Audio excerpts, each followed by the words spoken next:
So, is it that time in your life yet? Do you feel like your family is complete and you and your spouse want to not worry about changing that? Well, the decision can be difficult, but the recovery doesn't have to be. After your vasectomy, you gotta get testes. Doctors usually recommend a jockstrap and ice for your boys to help with comfort. Well, testes is the best of both worlds. This is for the man who is out on the go and needs to get things done.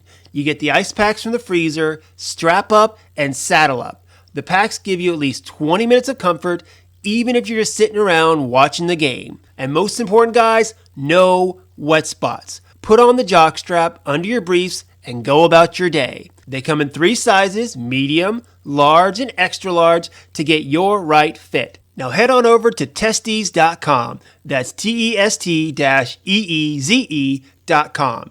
TEST-EEZE.com. Your wife is going to thank you for the snip, and your testes are going to be thanking me.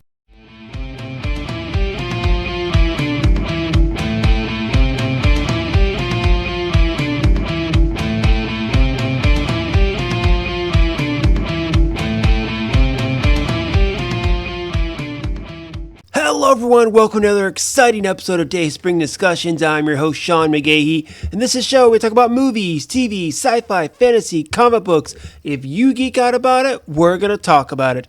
You can listen to Dayspring Discussions on iTunes, YouTube, Podomatic, Patreon, Spotify, Google Podcasts, Amazon Music even, wherever guys. While you're there, go and rate, review, subscribe, then head on over to the Facebook group and Twitter account and join in the discussions.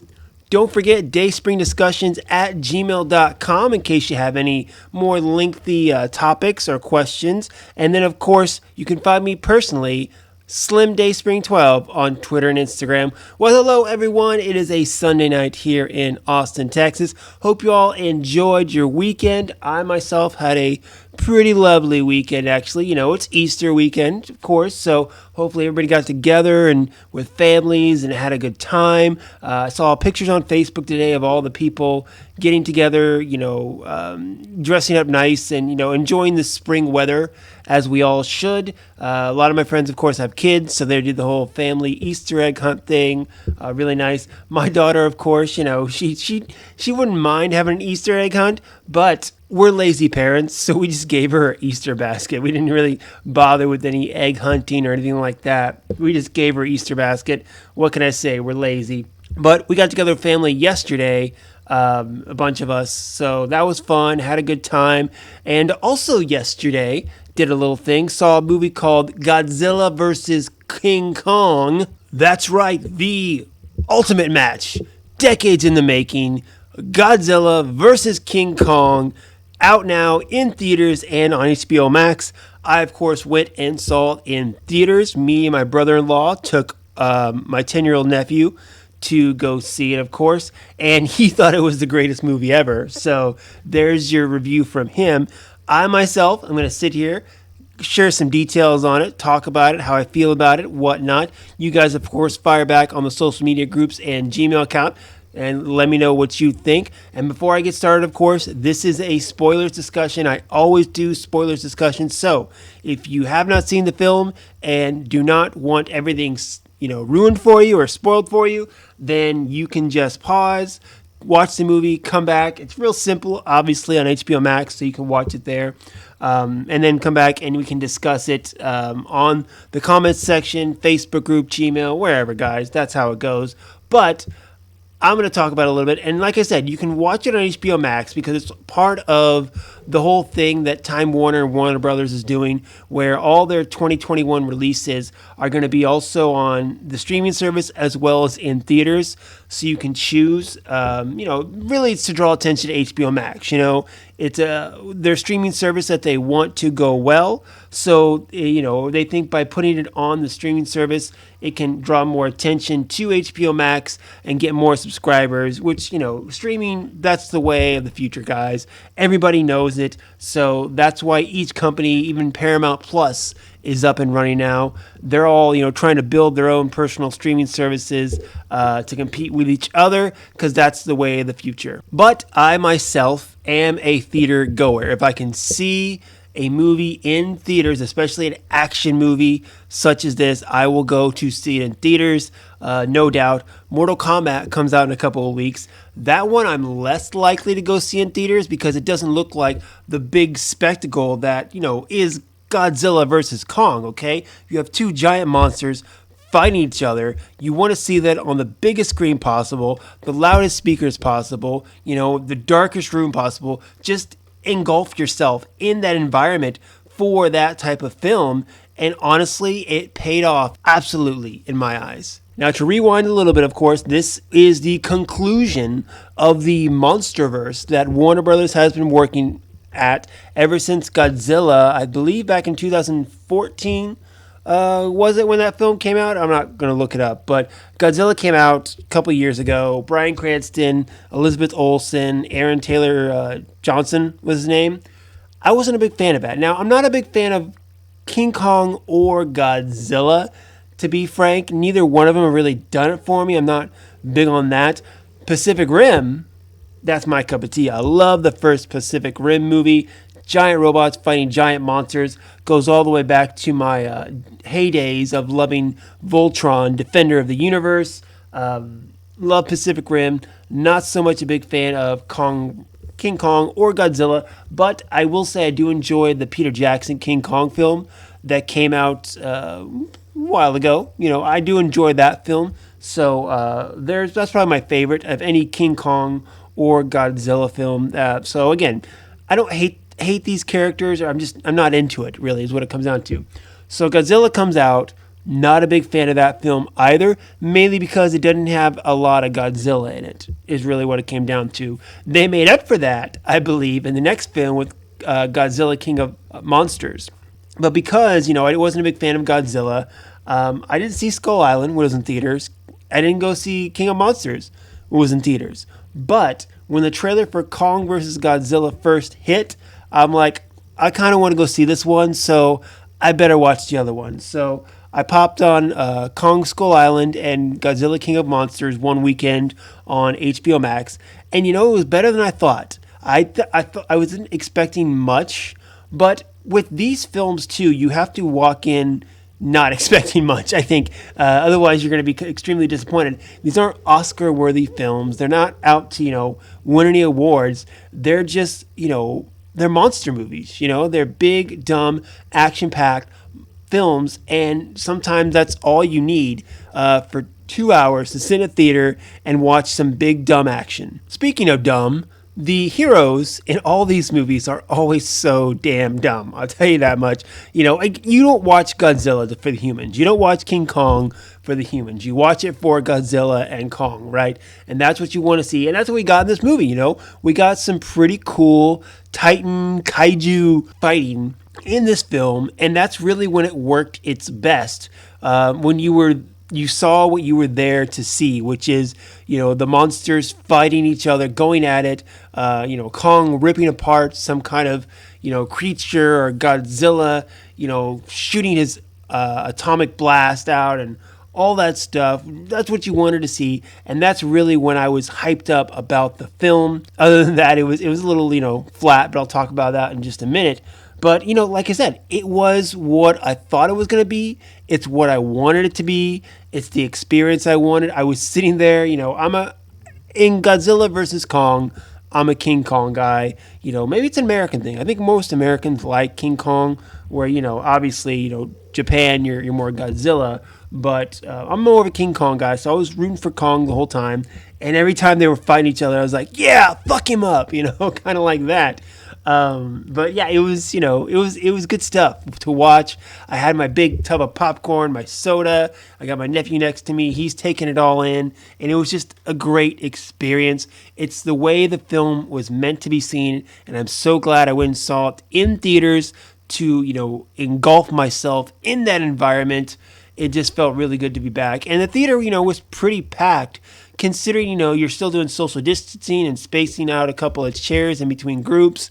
For that, I think it was pretty packed, and it made me happy to see that more people were coming back to the theaters. I think, now that, more studios are willing to, put their films back in the theaters, to actually release them, and of course more people getting vaccinated. I think it's going to be a good thing. I myself, I'm excited to go see Mortal Kombat in a few weeks.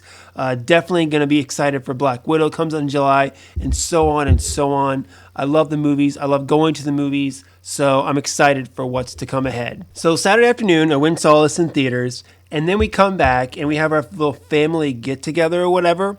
And my nephews, I usually put something on the TV, just something, low volume, something very basic that, when we're not doing anything, if someone gets bored of conversation, they can look at the TV, just something pretty simple like that.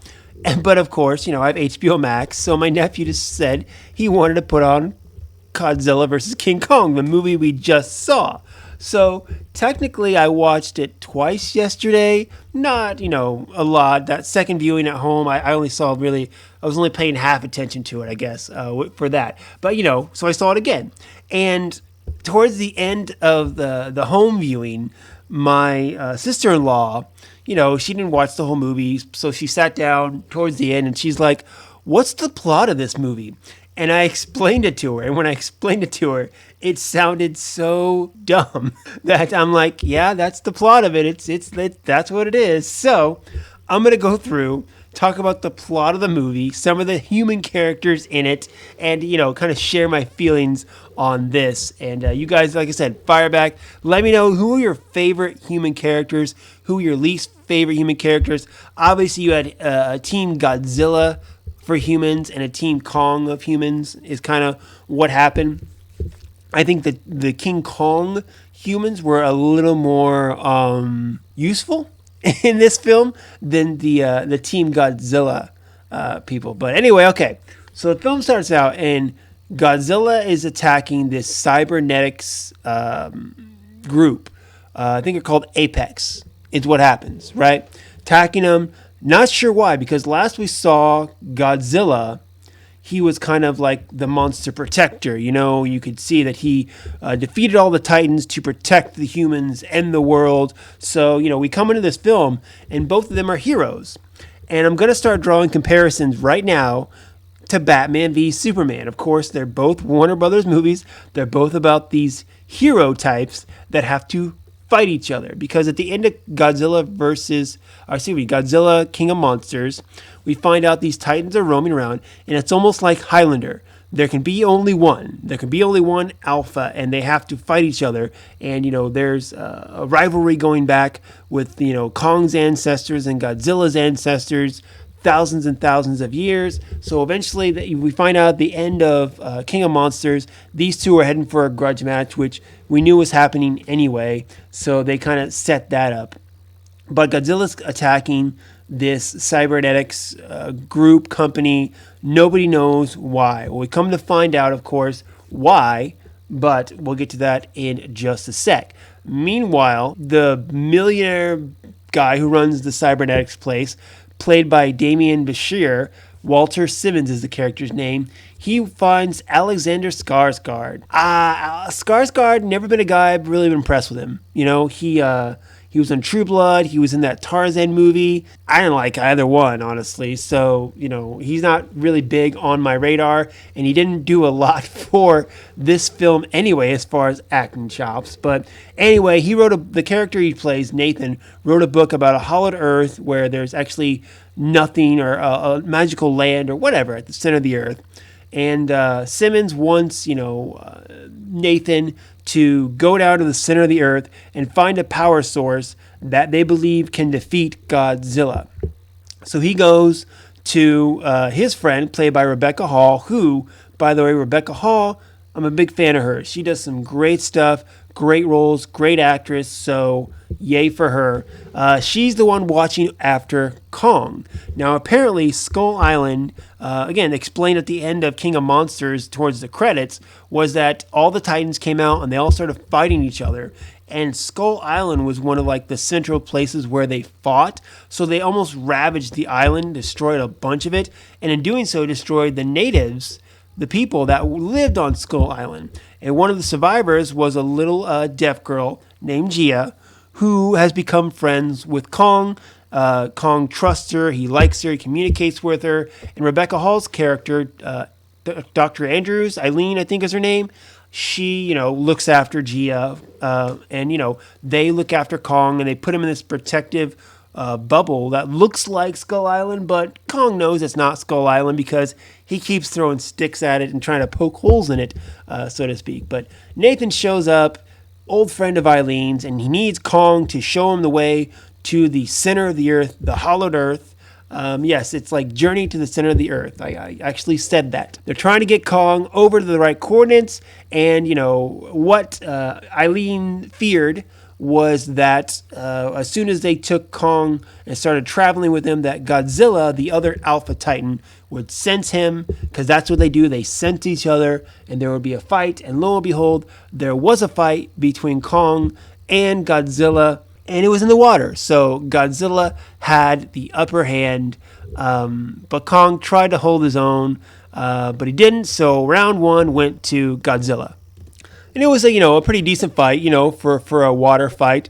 Me personally, as the Kong fan, he was all chained up, and I really wanted him to get out of those chains. So I was rooting for him, and when he did, he got a few punches in there, but Godzilla grabbed him, dragged him down, tried to suffocate him a little bit. He was in Godzilla's element, is what it was. So it kind of sucked. He had the advantage there. But yes, Godzilla almost got him, and I'll give that one to Godzilla in that round. So then they decide to fly him instead of going over the water, which that's where Godzilla lives. Who didn't think of it to begin with? Who thought it would be a good idea if they wanted to avoid Godzilla to go over water? I don't know. Why didn't they think of flying to begin with? But oh well. So they flew him the rest of the way to where the hole was, which I don't know who made that hole. It goes pretty far down there. Okay, it was Nathan's friend, I guess, that started the hole, maybe. I think that's what it was, because he lost his friend, and then they had to make these special vehicles that, would allow them to go all the way down, yada, yada, yada. So they journey to the center of the earth, Team Kong. Meanwhile, over on Team Godzilla, you have Millie Bobby Brown back as Madison, and then she's teamed up with her friend Josh, played by Julian Denson. And I most know him for, or I think a lot of people really most know him for, is he was on the kid from Deadpool 2. And he's the most freaking annoying kid in the whole thing. That's part of the reason I didn't like Deadpool 2. Several reasons I didn't like Deadpool 2. But he was one of them because, he was a kid that Deadpool was trying to save in the movie, but he was just a big jerk. So I didn't want Deadpool to save him, actually. So that kind of annoyed me. But he's in some other movie as well. He plays an annoying kid. But yes, the actor itself, I have no problem with. But the parts he plays, I think he's kind of annoying. He goes in for some comic relief on this one. And they're joined by the conspiracy theorist, Brian Tyree Henry, playing Bernie Hayes is his character's name. So they journey all the way to Hong Kong and come to find out that the cybernetics group has been using one of the skulls, really the brain, I guess, or the tissue. I'm not exactly sure what it is, but they're using an old Titan's skull, brain, mind to power their own robot monster, aka Mechagodzilla, which, I'm sorry, if you're, making a giant robot to fight big monsters, and you're human, and you're used to moving a certain way, why would you not make a robot that moves more like a human instead of just making a robot version of the monster you're trying to fight? Wouldn't it seem more natural to the pilot to, able to move like he's used to moving? And yes, Pacific Rim, okay? This was the perfect time to do a Pacific Rim tie-in or something like it, but they didn't do it, and that kind of pissed me off a little bit because I love Pacific Rim. But anyway, back to Team Godzilla. They find out they're made a Mechagodzilla, and they can't keep the power source up to actually have it operate, hence why the billionaire has sent Team Kong down to the hollowed earth to try to get the power source so that he can power Mecha Godzilla and become the alpha of the world. Blah. So Team Kong gets to the bottom. And here's what I don't get, okay? They're looking for the power source. They pull the power source and scan it or something to where, like, up on the surface, it's downloaded its energy readings and they recreate the energy. That doesn't make sense because how can you recreate something you can't really produce? It just didn't make sense to me. You know, they going down there to get the power source, I get it, but how can you download the power source to match it if it's so rare? That part didn't make sense to me. But then again, I'm not a scientist, but even as someone who's not a scientist, that didn't make sense to me. So anyway, while they're there, Kong finds his old throne, you know, his old ancestor throne, and he finds the battle axe, the power axe. Oh, yeah, baby. This is the thing that is Kong has been waiting for. If there's a toy of this thing, I want it because you know what? If it lights up, like the part of it lights up like it does in the movie, that's a fun toy, and I think I'll buy it. I'll say it's for my nephew, of course, but really it's going to be for me. I'm going to play with it whenever I go visit him. But yes, that was going to be a fun toy. I got to look for that after I'm done talking about this. But they find the power source. At that time, Godzilla has traveled to Hong Kong because he has sensed Mecha Godzilla powering up, sensing the Titan's brainwaves or however they do it. So he's attacking Hong Kong, and that's when Team Kong flies back up with King Kong to fight Godzilla, and that's where you get Kong versus Godzilla. But this time, Kong's got a pretty new battle axe ready to whoop some ass. Great fight. Got some good shots in there. Really cool fight as far as, Titans and monsters. And, man, Hong Kong is fucked up. At the end of this movie, like, Hong Kong has to be leveled by the end of this movie because it was just so messed up. And notice, of course, at this point, Team Godzilla has done nothing. Like Millie Bobby Brown, the annoying kid, the conspiracy guy, they've really done nothing at this point except show us that, they're working on Mecha Godzilla. So they're pretty useless up until this point. So they fight, and what happens is Godzilla wins. So we finally find out. Godzilla versus Kong. Who would win? Godzilla won. I'm a little disappointed. I'm not gonna lie. Like I said, I was rooting for Kong. Though they're gonna get it back here in a little bit. But yes, Godzilla won. A little disappointed about it.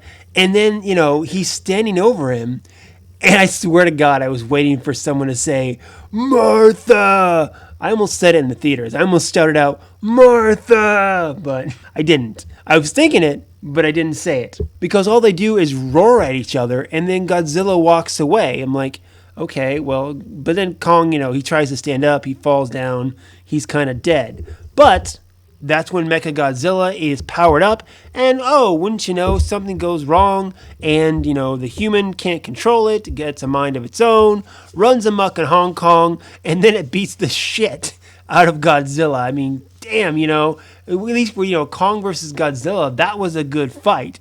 This fight, Mecha Godzilla just destroys Godzilla. I mean, he just whoops his ass. But it ain't over yet because Team Kong comes up with an idea, taking the power source they took from the hollowed earth.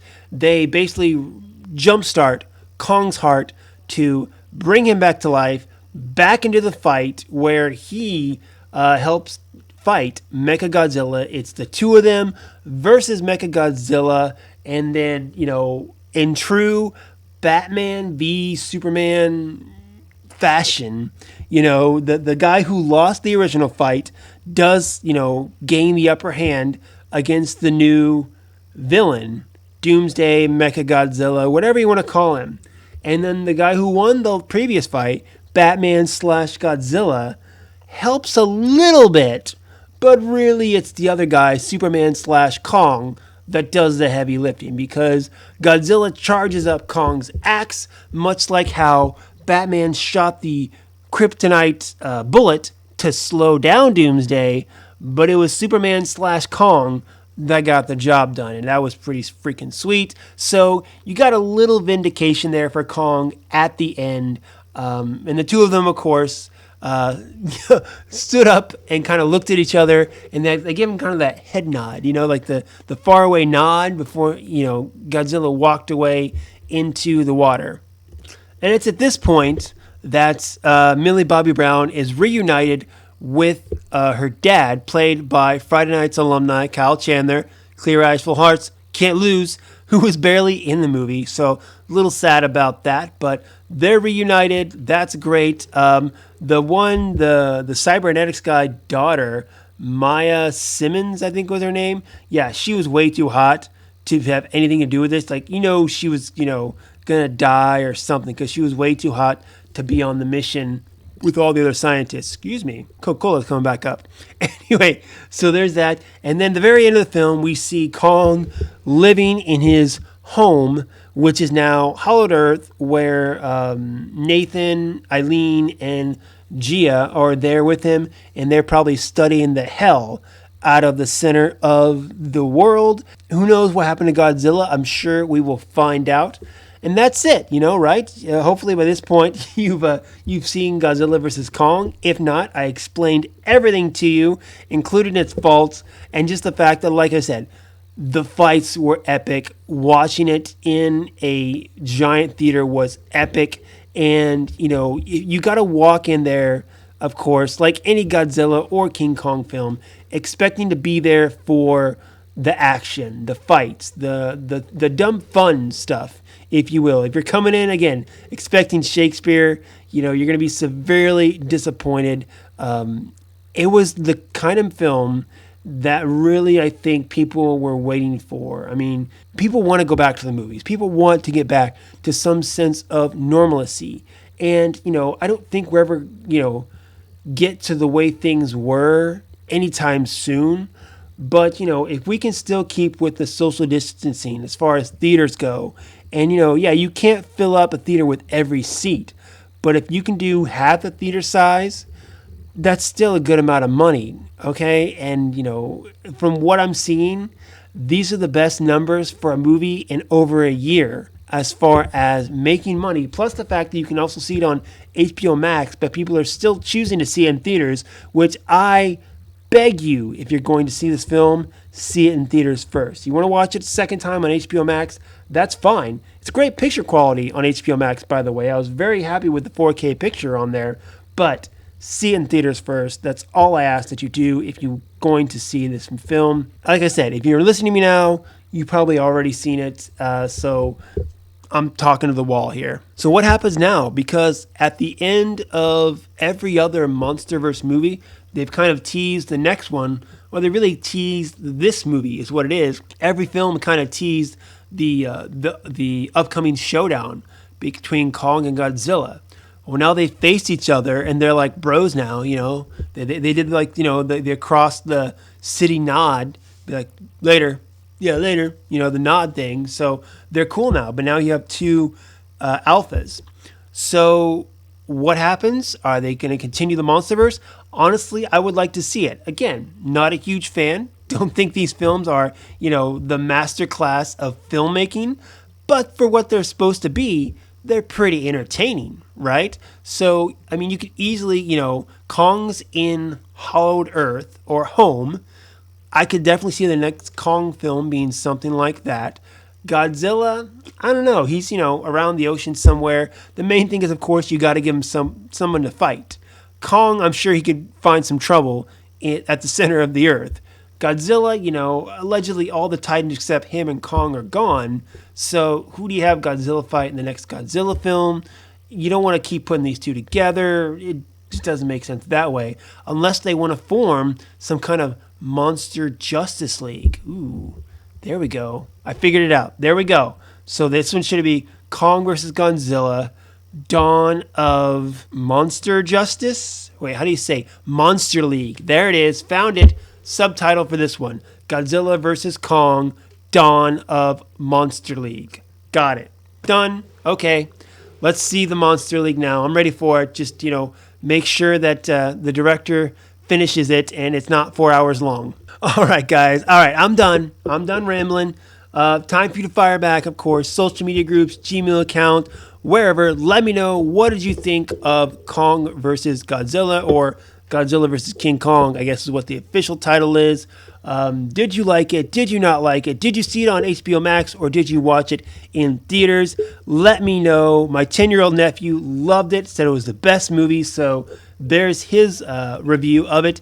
I myself enjoyed it for what it was, a big dumb spectacle of a film that is great for sitting in a theater munching popcorn and just watching two giant monsters kick each other's asses. But I really wish they would have added some better robots in there. So that's it, guys. Hope you guys go out, have a good week. Enjoy it, enjoy your lives, and until next time, may the force be with us all.